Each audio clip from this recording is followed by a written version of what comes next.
At 17 years old, Wilfred Benitez became the youngest boxing world champion in history. He earned millions of dollars and was called El Radar for his incredible defensive skills. But today, at 66 years old, his life tells a different story entirely. Wilfred Benitez wasn't just talented, he was a prodigy whose story begins in brutal circumstances. Born in the Bronx, New York, Benitez and his family later relocated to Puerto Rico, where his father Gregorio began an unconventional approach to training his sons into fighters. Gregorio's methods included staging impromptu street fights for small sums of money and putting his sons in sparring sessions with older, more powerful fighters like Esteban de Jesus that were described as especially violent and severe. These intense training sessions, which young Benitez often endured with inadequate protective gear, were instrumental in forging his legendary radar, an almost supernatural ability to anticipate and dodge punches before they were thrown. However, the physical toll of absorbing such punishment from a young age created a physically unsustainable foundation. The very genius that propelled him to greatness was linked to the physical trauma that would later destroy his health. Benitez's professional career began at age 15, facilitated by his father's use of a forged baptismal certificate that falsified his date of birth. His debut in 1973 in San Juan, Puerto Rico, marked the beginning of a rapid rise through the professional boxing ranks. This ascent culminated in a historic challenge for the WBA light welterweight title against champion Antonio Cervantes in 1976. At just 17 years and 6 months old, Benitez outmaneuvered the experienced champion to win a split decision, becoming the youngest fighter in boxing history to claim a world title, a record that remains unsurpassed. He would go on to win titles in 3 weight classes: junior welterweight, welterweight, and super welterweight. His pre-fight record against Sugar Ray Leonard stood at 38 wins, 0 losses, and 1 draw.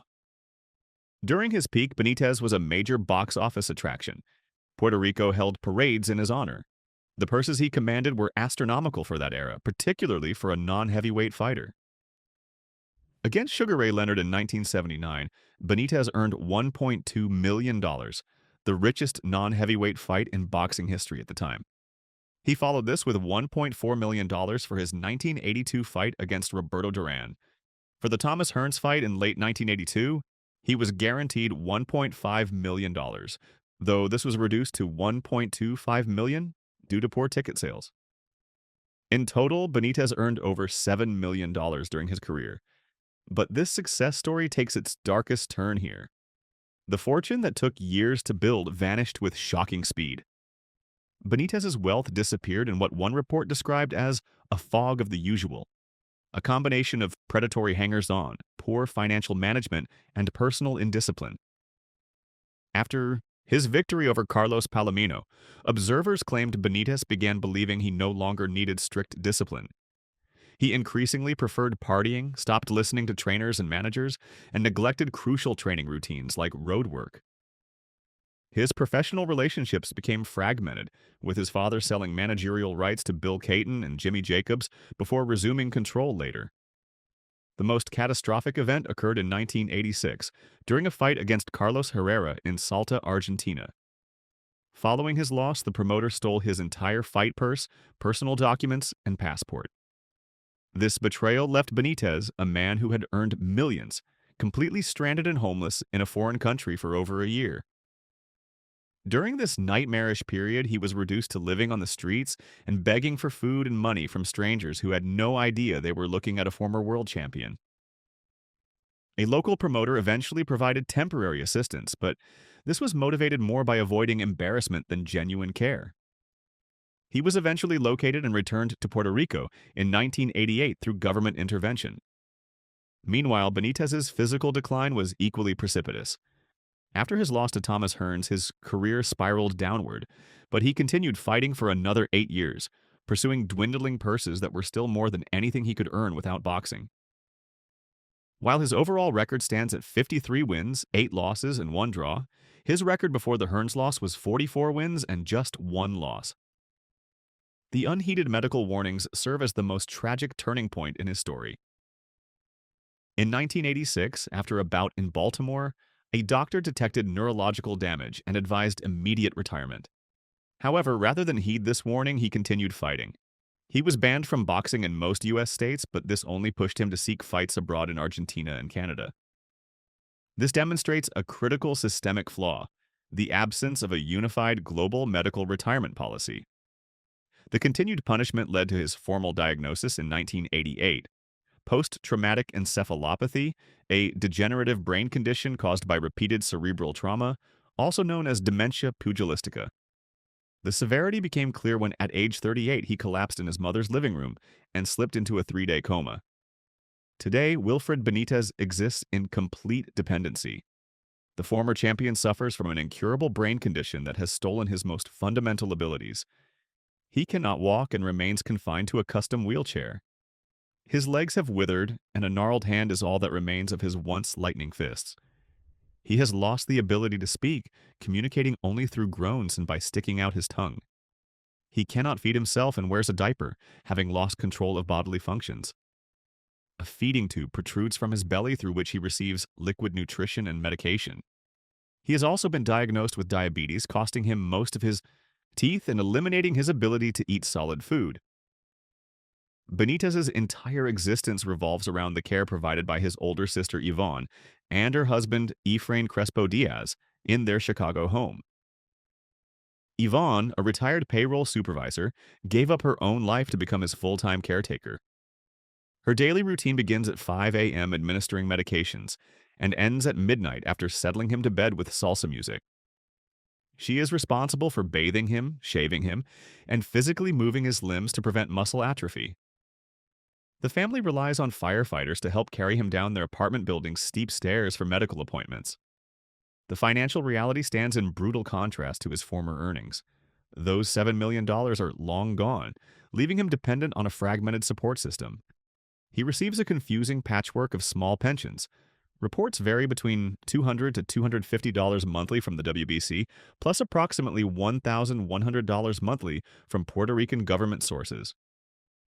The financial responsibility has fallen almost entirely on his sister and her husband, who survive on Social Security. The family has resorted to public fundraisers and donations. At one point, Benitez's mother was forced to sell their house's metal roof for food money. Despite tireless efforts, they cannot afford a wheelchair-accessible home or proper transportation. The parallels between Benitez's career trajectory and that of many other boxing legends are disturbingly common. Like Muhammad Ali, who also suffered from brain-related conditions later in life, Benitez's story illustrates how the very attributes that make fighters successful, their willingness to absorb punishment, their warrior mentality, their reluctance to quit, become the instruments of their destruction. The difference is that Ali retained much of his celebrity status and financial support, while Benitez faded into relative obscurity.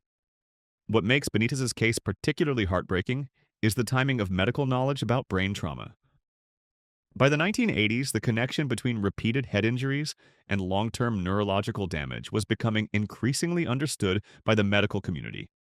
Yet the boxing establishment, promoters, and even fighters themselves continue to operate under outdated notions of toughness and invincibility. Benitez became a casualty of this willful ignorance. The economic model of professional boxing itself contributed to his downfall.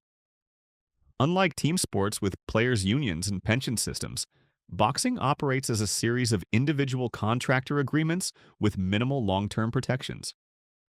Fighters are encouraged to maximize short-term earnings while young and healthy, with little emphasis on financial planning or post-career security.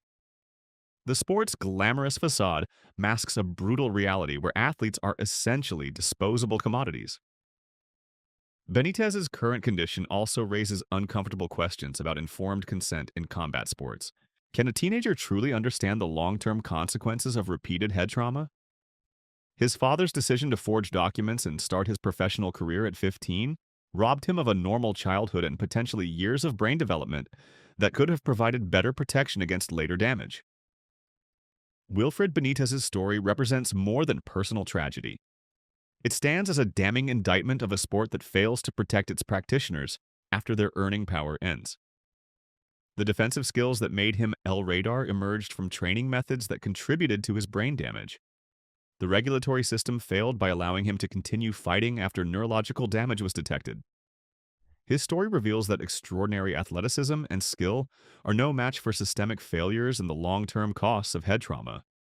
The contrast between the millions he earned and the meager pensions he now receives underscores the urgent need for reform in supporting retired combat sport athletes. While his name may be less familiar today than his fabulous four contemporaries, his legacy endures as both inspiration and warning. He was one of the greatest defensive fighters ever seen, but his life after boxing exposes the harsh truth about what happens when the cheering stops. Today, as his devoted sister Yvonne continues her demanding care routine, Wilfred Benitez remains a tragic reminder of boxing's human cost and an urgent call for the sport to better protect those who sacrifice their health for our entertainment.